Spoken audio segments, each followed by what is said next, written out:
What's up, YouTube? Welcome back to my channel. Welcome if this is your first time.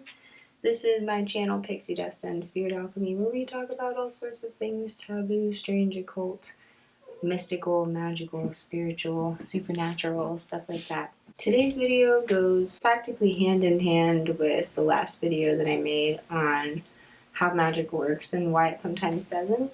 So today's video is kind of similar, on a similar topic: important habits to acquire or to practice for more successful magic. So what habits can we do on a day-to-day basis that will help our magic to be more successful? So these topics are in no particular order, not in any order of most important to least important or anything. All of them, I believe, are important and are equally beneficial in helping your magic. So maybe a lot of you guys do this already, but maybe some of you don't. I know that when I started doing magic, I did not do the topics that I'm about to say on a regular basis. I just kind of went for it. And so as you continue to do it, you develop these habits that can assist in making the overall process and the overall outcome better. So number one, for an important habit to make your magic more successful is meditation. Even if you're not doing magic, meditation is an important skill to acquire, important habit to acquire. Some of the benefits of meditation are that it improves clarity, provides clarity.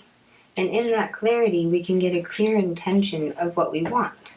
And that is what we want magic to help with. In addition, it assists with our focus level and attention.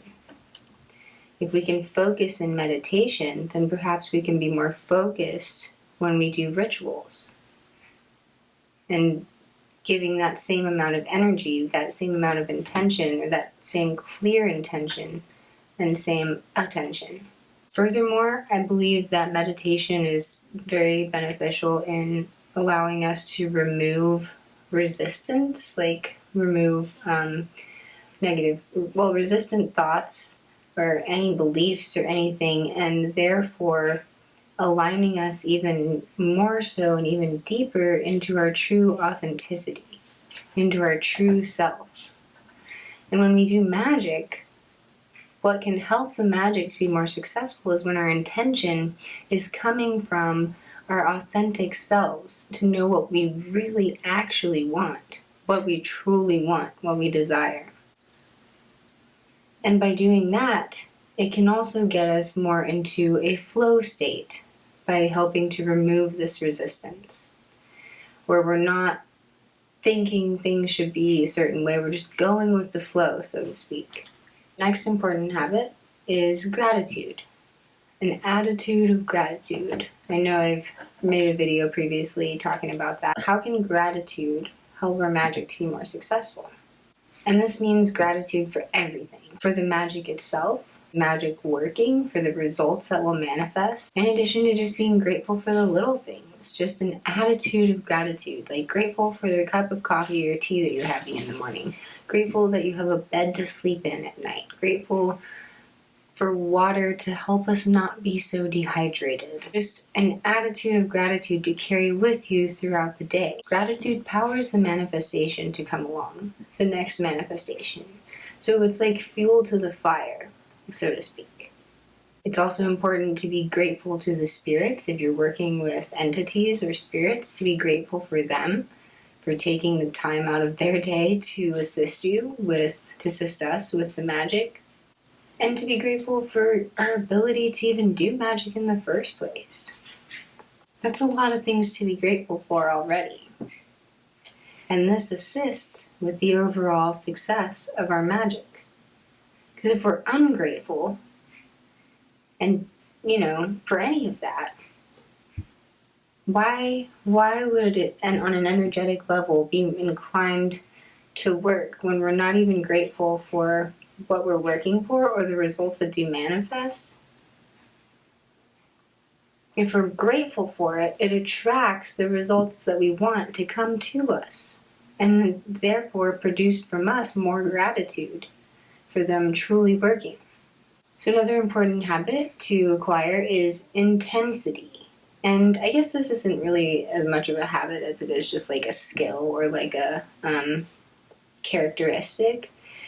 And what I mean by intensity is a true belief in yourself and in your power. Like how badly do you want what you're working for? How badly do you want this magic to work? How bad do you want it? Be intense with that want, intense with that desire, firm in it. To show the world, to show the magic, to show the spirits, to show the whatever, that yes, I am standing strong in what I want and I will get it. And that intensity attracts the manifestation to come to us, the manifestation of our magic. In addition, whenever we take aligned action to the magic that we've done, we can be intense in taking that aligned action. You know, intensely working towards growing our wealth, or intensely seeking a next partner. But just intensity to show the magic that, like, yeah, this is truly what I want. How bad do you want it? Ask yourself that. Another important habit is to just develop a routine. If you're new to magic, you know, and that can mean anything from doing magic every day, whether you have like an extensive ritual, to doing something as simple as the daily practice, which is just a few like statements that take a couple seconds, a few affirmations out loud, like even a routine of doing an affirmation out loud, even the routine of meditating once a day. This reinforces practice, and repetition strengthens and confirms. So when we are doing something like this practice every day, it helps us to maintain and get into that sort of magical state of being. And, you know, like with things like the daily practice in wealth magic, I know I refer to that a lot, they have us do that for 3 weeks total before we begin any magic, just to sort of get us to shift our beliefs and to slowly integrate us into these bigger workings. So even just a simple magical routine once a day, twice a day, or every other day, as long as it becomes a routine, it sort of keeps us in that magical mindset and thinking about our magic. And so when and if we get to the point where we are doing more extensive rituals, then it becomes easier for us to exert that energy, because we're already exerting a certain amount of energy every day, even if it's a little bit smaller. We're used to that routine. We're used to that practice. We become used to it. So another important habit that I think is very important, and this can apply to like not just magic too, but another important habit or characteristic to have, which, you know, it's not like a personality characteristic. I guess it really is a habit, because what I'm talking about is in this video is just strictly applying to making your magic more successful. So this important habit is open-mindedness, having an open mind. And that means to trying different forms of magic, to stepping outside your comfort zone, to trying new magic, to having an open mind of how the results will manifest, to not be narrow-minded and thinking that it should look or be or do a certain thing or certain way, you know. And also having an open mind to learn, to continue to learn from others, or from books, or from wherever we learn things. Like, I feel like I'm always learning. I don't know how people don't go through life not learning something new every day. I mean, that saying comes from somewhere, right? And it's especially important to have an open mind as to how the magic will manifest, because then it's just an open playing field for anything to take place, rather than, you know, only focusing on like one corner or one area, and your result could be manifesting over here, but you don't see it because you're looking only in one direction and not thinking to look, or not willing to look in another one. So that open-mindedness is important. And as it relates to my last video, if perhaps the magic that we do is not successful, it's important to keep an open mind that things could work very, very well, like amazingly well and miraculously well, or they could not work at all.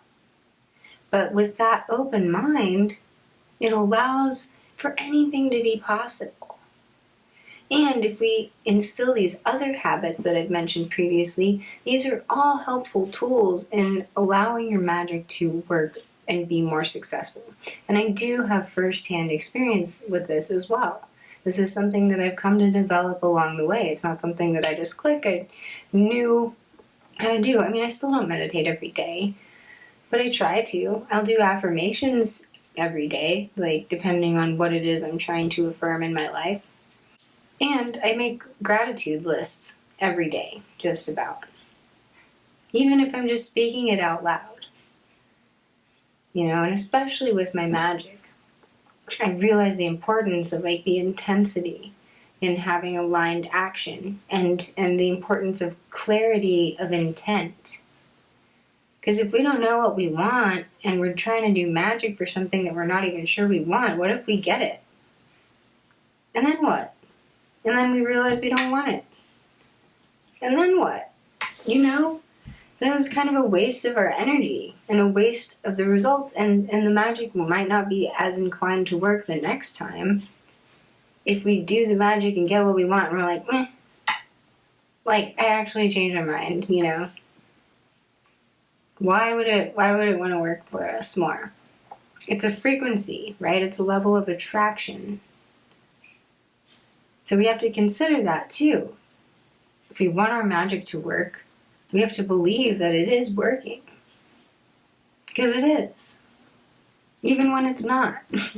A final important habit or skill, whatever, that can assist in more successful magic is the power or just positive thinking. Positive thinking, and not in a naive sense. You know, I'm not saying to be like blindsided by things that are going bad, or not blindsided, but like ignorantly blissful to things that are going on in the world. You know, I'm not talking about disassociation from reality to only focus on an almost delusional positive state. I just mean positive thinking that removes fear, removes skepticism, removes belief-based blocks. Like if I'm doing some magic, or if I'm doing a ritual, or whatever, if I'm doing just affirmations or manifesting or something, like if I have this just low negative energy, I mean, it comes back to we attract what we are, what we're putting out there. So if I'm in this like negative energy, just always thinking negative things, like that's not, then that's what I'm going to attract. That's what I'm going to have come to me on an energetic level. And the same is with magic. You know, within magic too, there's emotional transmutation, that emotional alchemy of transmuting a negative emotion to a positive emotion. And that moment of alchemy becomes ultimately so important when we're doing any sort of magic. Because it's that shift that's shifting us to a new frequency, to a higher level, to a higher vibration, the vibration of what we want. But if we stay stuck in that negative mindset, we are at a lower vibration. We are at a vibration of lack. We're at a vibration of not attracting our desires and not achieving them. And I don't mean to be like just positive all the time. You know, I don't mean to never feel negative emotion, because that we're human. Like we're not, that's just not possible. Anyone who says that is just delusional, because you know, emotions are here to be felt, right? Like, we have emotions so we can feel them, whether positive or negative, you know. But if it is a negative emotion, allow yourself to feel it. Just don't get stuck in it. And in assisting with magic, that positive emotion also, or positive thinking, I mean, which, I mean, is essentially stems from positive emotion or negative emotion. That thinking stems from the emotion. It serves as power as a force to power the magic and allow it to be more successful. So those are the main skills and habits that I have found to make magic more successful. Whether you are doing extensive rituals, whether you're doing little rituals, whether you are using law of attraction, whether you are, whatever form of magic you are doing, these habits and skills are most likely guaranteed to assist it in making it more powerful. I kind of looked off to the side because I was like, well, what about like curses? But I'm not really talking about curses. I guess in a sense this could apply to like if you're cursing somebody, but I don't really ever talk about cursing people because I don't curse people or anything. So I don't know, that was just a thought. But if you want that to, if you are, or if you're doing some sort of like, I don't know, darker magic or whatever, then you want it to work just the same, right? So you're using these same skills and habits. Maybe thinking positively about the bad outcome that you want. I don't know. I'm not going to go there. It was just a random thought. Guys, thank you for watching this video. If you have made it this far, let me know your thoughts. And if you have any other skills or habits that you have incorporated in order to make your magic more successful, I would love to hear them. These are just some of the ones that I have found to work best for me. I hope everyone is having a wonderful December and staying warm or whatever. If you're in a cold place, I don't know. And I know you guys are all around the world, so it doesn't necessarily apply to everyone, but I hope everyone's warm. And happy holidays to everyone as well, whether you are celebrating or not. And until next time, guys, peace.